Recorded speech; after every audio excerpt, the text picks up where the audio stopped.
Collagen പലരും കേട്ടിട്ടുണ്ടാവാം.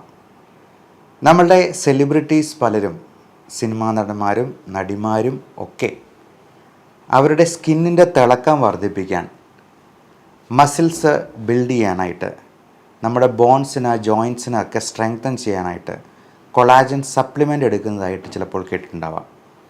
അതുപോലെ തന്നെ കൊളാജനും ഗ്ലൂട്ടാത്തയോണും ഒക്കെ അടങ്ങിയിട്ടുള്ള ഹെൽത്ത് ഡ്രിങ്കുകൾ നമുക്ക് ഇന്ന് അവൈലബിൾ ആണ്.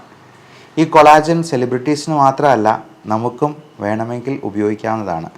പ്രത്യേകിച്ചും നമ്മുടെ സ്കിന്നിൻ്റെ പ്രശ്നങ്ങളായിട്ടുള്ള മുഖക്കുരു, ആക്നെ പോലുള്ള, അല്ലെങ്കിൽ കരുവാളിപ്പ്, മുഖത്ത് മെലാസ്മ, കരിമംഗല്യം തുടങ്ങിയ പ്രശ്നങ്ങളുള്ളവർക്കൊക്കെ ഈ കൊളാജൻ സപ്ലിമെൻറ്റ്സ് എടുക്കാം.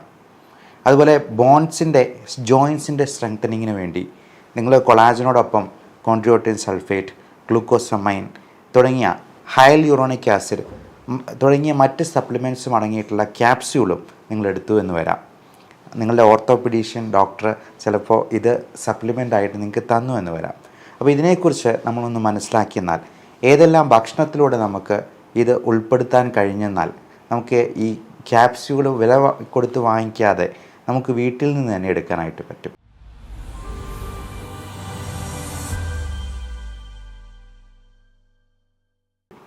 നമസ്കാരം, ഞാൻ doctor Bipin Jose, Pulmo medical centre, Pala, Kanjirappally and Sulthan Bathery. കൊളാജനും ഗ്ലൂട്ടാത്തയോണുമൊക്കെ നമ്മുടെ കണക്റ്റീവ് ടിഷ്യൂ എന്ന് പറയുന്ന നമ്മുടെ ബോൺസ്, മസിൽസ്, ജോയിൻറ്റ്സ്, സ്കിന്ന് തുടങ്ങിയ പല അവയവങ്ങളുടെയും ഒരു പ്രധാനപ്പെട്ട സ്ട്രെങ്തനിങ് ഫാക്ടറാണ്. നമ്മുടെ സ്കിന്നൊക്കെ പ്രായമാകുമ്പോഴത്തേക്കും നമ്മുടെ സ്കിന്നിൽ റിങ്കിൾസ് ഉണ്ടാകാം, ചുളിവുകളുണ്ടാകാം. അതുപോലെ അതിൻ്റെ മിനുസമൊക്കെ പോയി ഡ്രൈ ആയിട്ട് മാറുന്നത് നമുക്ക് കണ്ടിട്ടുണ്ടാവാം. ഇതിന് പ്രധാനപ്പെട്ട കാരണം കൊളാജൻ ആവശ്യത്തിന് കിട്ടാതെ വരുന്നു എന്നുള്ളത് കൊണ്ടാണ്. ഒരു 20 വയസ്സിന് ശേഷം കൊളാജൻ സിന്തസിസ് നമ്മുടെ സ്കിന്നിൽ ആവശ്യത്തിന് നടക്കാതെ വന്നേക്കാം. ഈ കണക്റ്റീവ് ടിഷ്യൂ എന്ന് പറയുമ്പോൾ തന്നെ അതിൽ ഏറ്റവും പ്രധാനപ്പെട്ടത് സ്കിന്നാണെങ്കിലും നമ്മുടെ ബോൺസിലും മസിൽസിലും ജോയിൻസിലും ഒക്കെ വളരെ പ്രധാനപ്പെട്ട ഒരു ഫാക്ടറാണ് ഈ കണക്റ്റീവ് ടിഷ്യൂവിൻ്റെ പല സെൽസും ഒക്കെ. അപ്പോൾ ഈ സെൽസിന് ഏറ്റവും അത്യാവശ്യം വേണ്ട സപ്ലിമെൻറ്റ്സിലൊന്നാണ് കൊളാജൻ. അത് തന്നെ പല ടൈപ്പ് ഉണ്ട്, ടൈപ്പ് 1, 2, 3, 4 എന്നൊക്കെ പറഞ്ഞിട്ട്. അതിൽ ടൈപ്പ് 2 കൊളാജനാണ് നമ്മുടെ ബോൺസിനും മസിൽസിനും ഏറ്റവും സ്ട്രെങ്തനിങ് ഫാക്ടറായിട്ട് ഉണ്ടാവുക. ഇന്ന് പലതരത്തിലുള്ള സപ്ലിമെൻറ്റ്സ് ആയിട്ട് നമുക്ക് ഈ കൊളാജൻ വിപണിയിൽ അവൈലബിൾ ആണ്. ഞാൻ ആദ്യം പറഞ്ഞതുപോലെ ഓർത്തോപെഡിക്സിൽ മെയിനായിട്ടും ബോൺസിനെ സ്ട്രെങ്തൻ ചെയ്യാനായിട്ട് കൊളാജനും കോൺട്രിയോട്ടിൻ സൾഫേറ്റും ഹയൽയൂറോണിക് ആസിഡും തുടങ്ങിയ ഗ്ലൂക്കോസമൈൻ പോലുള്ള പല കോമ്പൗണ്ട്സും മോളിക്യൂൾസും അടങ്ങിയിട്ടുള്ള സപ്ലിമെൻറ്റ്സ് ഉപയോഗിക്കാറുണ്ട്. ഇപ്പോൾ നമ്മുടെ കൈയൊന്ന് ഫ്രാക്ചറായി നമ്മൾ പ്ലാസ്റ്റർ ഇട്ട് കിടക്കുമ്പോൾ ആ ബോൺസിനെ തിരിച്ച് സംയോജിപ്പിക്കാനായിട്ട് ഏറ്റവും അധികം ഹെൽപ്പ് ചെയ്യുന്ന ചില മിനറൽസും വൈറ്റമിൻസും ഒക്കെ ഡോക്ടർ ചിലപ്പോൾ പ്രിസ്ക്രൈബ് ചെയ്തേക്കാം. അതിലേറ്റവും പ്രധാനം കാൽഷ്യം, വൈറ്റമിൻ D3 എന്നുള്ളവയാണ്. അതിനോടൊപ്പം തന്നെ വളരെ ഇമ്പോർട്ടൻ്റ് ആയിട്ട് നമ്മൾ സപ്ലിമെൻ്റ് ചെയ്യേണ്ട ഒന്നാണ് മഗ്നീഷ്യം, സിങ്ക്, വൈറ്റമിൻ C തുടങ്ങിയ മിനറൽസും. അതോടൊപ്പം ഈ കാൽഷ്യം കൊടുക്കുമ്പോൾ ഉണ്ടാകുന്ന ബ്ലഡ് ക്ലോട്ട് ഫോർമേഷൻ തടയാനായിട്ട് വൈറ്റമിൻ K2 എന്ന് പറയുന്ന ഒരു വൈറ്റൽ ന്യൂട്രിയൻറ്റും കൂടി അടങ്ങിയിട്ടുള്ള സപ്ലിമെൻ്റാണ് ഏറ്റവും നല്ലത്.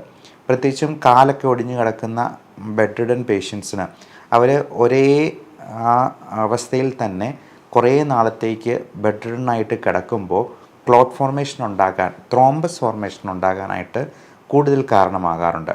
അപ്പോൾ അങ്ങനെയുള്ളപ്പോൾ ഈ വൈറ്റമിൻ K2 സപ്ലിമെൻറ്റും കൂടി ഇതിനോടൊപ്പം കൊടുക്കേണ്ടത് അത്യാവശ്യമാണ്. ഇനി ഇത് നമുക്ക് സാധാരണക്കാരായിട്ടുള്ള ആൾക്കാർക്ക് ഹെൽത്ത് ഡ്രിങ്കായിട്ട് ഇത് വേണമെങ്കിൽ എടുക്കാം. ഡെയിലി ഒരു പ്രാവശ്യം നമുക്ക് 5 മുതൽ 8 ഗ്രാം വരെ കൊളാജൻ ഡെയിലി ഹെൽത്ത് ഡ്രിങ്കായിട്ട്, അത് ഈ സ്ട്രോബെറി ഫ്ലേവറിലൊക്കെ നല്ല ജ്യൂസ് പോലെ ഉള്ള ഫ്ലേവറിൽ വേണമെങ്കിൽ കുട്ടികൾക്കും അത് കൊടുക്കാവുന്നതാണ്. അപ്പോൾ അത് ഒരു ദിവസം ഒരു ഗ്ലാസ്സിൽ നമ്മൾ ആ സ്ട്രോബെറി ഫ്ലേവറുള്ള ഒരു പൗഡർ അലിയിക്കുന്നു, അത് കുടിക്കുക. അപ്പോൾ നമ്മൾ അത് ഒരു മാസത്തേക്ക് കഴിക്കുമ്പോഴേക്കും നമ്മുടെ സ്കിന്നിലും ബോൺസിലും മസിൽസിലും ഒക്കെ അതിൻ്റെ മാറ്റം നമുക്ക് കാണാനായിട്ട് പറ്റും. ഇത് സ്റ്റഡീസ് വഴി പ്രൂവണാണ്. നമ്മൾ മോഡേൺ മെഡിസിനിൽ പറയുന്ന പല സപ്ലിമെൻറ്റ്സിൻ്റെയും ഈ മെഡിസിൻസിൻ്റെയും ഒക്കെ എവിഡൻസ് ബേസ്ഡ് മെഡിസിൻ എന്നാണ് നമ്മൾ പറയുക. കാരണം സ്റ്റഡീസ് വെച്ച് പ്രൂവ് ചെയ്തെന്നാൽ അതിലൊരു level A level B evidence ഉണ്ടെങ്കിൽ മാത്രമേ നമുക്കതൊരു മരുന്നായിട്ട് പ്രിസ്ക്രൈബ് ചെയ്യാനായിട്ട് അലോപ്പതിയിൽ നമുക്ക് പ്രാക്ടീസ് ചെയ്യാറുള്ളൂ.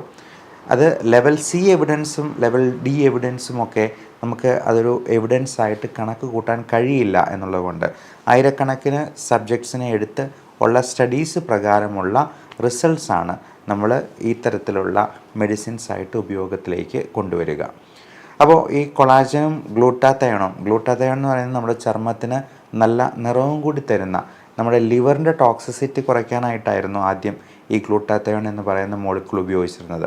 എന്നാൽ പിന്നീട് ഈ മോളിക്കൂൾ ഉപയോഗിച്ചിരുന്ന ആൾക്കാർക്ക് സ്കിന്നിന് നല്ല തിളക്കവും അതുപോലെ ഗ്ലോയും നല്ല നിറവും വരാൻ തുടങ്ങിയതുകൊണ്ട് ഈ ഗ്ലൂട്ടാത്തയോൺ സപ്ലിമെൻറ്റ്സ് ചിലപ്പോൾ ഇഞ്ചക്ഷനായിട്ടും ടാബ്ലറ്റ് ഫോമിലും ഒക്കെ നമുക്ക് സപ്ലിമെൻറ്റ് ചെയ്യാനായിട്ട് കഴിഞ്ഞേക്കും. അപ്പം ബോഡി ബിൽഡേഴ്സിന് അവരുടെ മസിൽസ് ബിൽഡ് ചെയ്യാനായിട്ട് മസിൽസിൻ്റെ ഇലാസ്റ്റിസിറ്റി വർദ്ധിപ്പിക്കുകയാണ് ചെയ്യുന്നത്. നമ്മുടെ ബ്ലഡ് വെസൽസിനൊക്കെ ഇലാസ്റ്റിസിറ്റി നഷ്ടപ്പെടുമ്പോഴാണ് അത് കൂടുതൽ സ്റ്റിഫ് ആവുകയും ഈ അത്രോസ്ക്ലിറോട്ടിക് പ്ലേക്സ് അടിഞ്ഞുകൂടി അവിടെ ബ്ലോക്കുകൾ ഉണ്ടാവുകയും ചെയ്തത്. അപ്പോൾ ഈ കൊളാജൻ സപ്ലിമെൻറ്റ് ചെയ്യുന്നതുകൊണ്ട് നമുക്ക് ഈ ബ്ലോക്ക് ഫോർമേഷനും അത്രയധികം നമുക്ക് പ്രിവെൻറ്റ് ചെയ്യാൻ കഴിയും എന്നുള്ളതാണ്. അതിനോടൊപ്പം നമ്മൾ ഏതൊക്കെ ഭക്ഷണത്തിൽ ഇത് ഉൾപ്പെടുത്താനായിട്ട് കഴിയും എന്നുള്ളത് നമ്മൾ ചിന്തിക്കണം. മെയിനായിട്ടും നോൺ വെജിറ്റേറിയൻ ഫുഡിലാണ് കൊളാജൻ ഏറ്റവും അധികം അടങ്ങിയിരിക്കുന്നത്. ഏറ്റവും പ്രധാനം ചിക്കൻ, മട്ടൺ, ബീഫ് തുടങ്ങിയ നോൺ വെജിറ്റേറിയൻ ഡിഷസിലെല്ലാം ഇത് നന്നായിട്ട് അടങ്ങിയിട്ടുണ്ട്. അതുപോലെ ബോൺ ബ്രോത്ത് എന്ന് പറയുന്ന സാധനം, ഇപ്പോൾ നമ്മൾ എല്ലൊക്കെ ഇട്ട് കപ്പ പുഴുങ്ങി കഴിക്കാറുണ്ട്, ഈ എല്ലിട്ട സൂപ്പ് നമ്മൾ കുടിക്കാറുണ്ട്. ഇതിലൊക്കെ നല്ല രീതിയിൽ കൊളാജൻ അടങ്ങിയിട്ടുണ്ട് എന്നുള്ളതാണ് അതിനകത്ത് നോട്ടിഫൈ ചെയ്യേണ്ട ഒരു വസ്തുത. പക്ഷേ നമുക്ക് അറിയാം ഇത്തരത്തിലുള്ള റെഡ് മീറ്റ് ഗണത്തിൽപ്പെടുന്ന പലതും നമുക്ക് കൊളസ്ട്രോൾ ഉണ്ടാക്കാനായിട്ട് സാധ്യതയുണ്ട്. എന്നാൽ നിർഭാഗ്യവശാൽ വെജിറ്റേറിയൻ ഫുഡിൽ വളരെ കുറവ് മാത്രമേ ഈ പറയുന്ന കൊളാജൻ നമുക്ക് അടങ്ങിയിട്ടുള്ളൂ. അതിലും ഏറ്റവും കൂടുതൽ നമുക്ക് കിട്ടാവുന്നത് വൈറ്റമിൻ സി കണ്ടെയ്നിങ് ആയിട്ടുള്ള ഫ്രൂട്ട്സിൽ തന്നെയാണ്. കാരണം ഇതും ഇതിൻ്റെ അബ്സോർപ്ഷനെ, ആഗിരണത്തെ കൂടുതലായിട്ട് ത്വരിതപ്പെടുത്തുന്നത് കൊണ്ട്. ഇപ്പോൾ പേരയ്ക്ക നല്ല രീതിയിൽ വൈറ്റമിൻ സി അടങ്ങിയിട്ടുള്ള ഒരു ഫ്രൂട്ടാണ്. അതേപോലെ തന്നെ സിട്രസ് ഫ്രൂട്ട്സിലെല്ലാം നാരങ്ങ, ഓറഞ്ച്, ഗ്രേപ്സ് തുടങ്ങിയ ഫ്രൂട്ട്സിലും ബെറീസ് ആൻഡ് ചെറീസ് ഇവയിലെല്ലാം നല്ല രീതിയിൽ തന്നെ വൈറ്റമിൻ സി അടങ്ങിയിട്ടുണ്ട്. അതോടൊപ്പം ഈ കൊളാജനും നമുക്ക് കുറേയൊക്കെ കിട്ടാൻ സാധ്യതയുണ്ട് എന്നുള്ളത് മനസ്സിലാക്കുക. ഇത് നമുക്ക് ഭക്ഷണത്തിൽ അത്രയധികം കിട്ടുന്നില്ല എന്നുള്ളത് കൊണ്ട് തന്നെയാണ് ഇതിൻ്റെ സപ്ലിമെൻറ്റ്സ് നമ്മൾ ഓർത്തോപെഡിക്സിൽ മാത്രമല്ല ഡെമറ്റോളജിയിലും കോസ്മെറ്റോളജിയിലുമൊക്കെ ഇത് കൂടുതലായിട്ട് ഉപയോഗിക്കുന്നത്.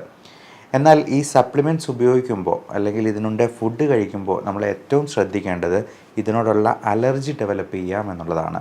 ഇപ്പോൾ നമുക്കറിയാം പലതരത്തിലുള്ള സിട്രസ് ഫ്രൂട്ട്സിലും അലർജി ഉണ്ടാക്കാനുള്ള സാധ്യത വളരെയധികമാണ്. നാരങ്ങയാണെങ്കിലും മുന്തിരിയാണെങ്കിലും, കഴിഞ്ഞ ദിവസം നമ്മുടെ ഒരു സ്റ്റാഫ് തന്നെ പറഞ്ഞു, മുന്തിരി 1/2 കിലോ മുന്തിരി ഒരു ദിവസം കൊണ്ട് തന്നെ കഴിച്ചു തീർത്തു. അന്ന് മുതൽ മൂക്കടപ്പും ചുമയും തുമ്മലുമായിട്ട് അത് മാറുന്നേ ഇല്ല. അത് മാത്രമല്ല സ്കിന്നിലും അതിൻ്റേതായിട്ടുള്ള അലർജിക് റിയാക്ഷൻസ് ഉണ്ടാകും.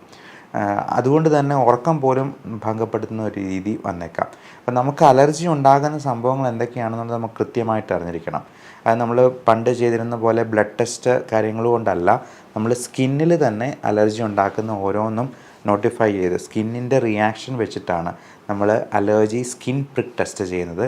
അതുവഴി നിങ്ങളുടെ അലർജി കൃത്യമായിട്ട് ജീവിതത്തിൽ ഒരിക്കലെങ്കിലും ഒന്ന് ചെയ്ത് നോക്കി അത് കണ്ടുപിടിച്ചിരിക്കണം. നമുക്ക് ഒഴിവാക്കാൻ പറ്റാത്ത കാര്യങ്ങൾ പലതും അതിൽ ഉൾപ്പെടുന്നുണ്ടെങ്കിൽ ഇമ്മ്യൂണോതെറാപ്പി എന്ന് പറയുന്ന ഒരു പുതിയ ട്രീറ്റ്മെൻറ്റും അതിനുവേണ്ടി നിലവിലുണ്ട് എന്നുള്ള കാര്യം ഓർമ്മിപ്പിക്കുന്നു.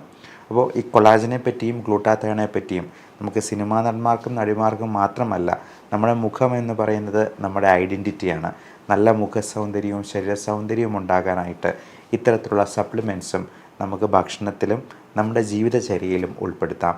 എല്ലാവർക്കും നല്ല ആരോഗ്യവും നല്ല സൗന്ദര്യവും ആശംസിക്കുന്നു. Love and regards, doctor Bipin Jose, Pulmo medical centre, Pala, Kanjirappally and Sulthan Bathery.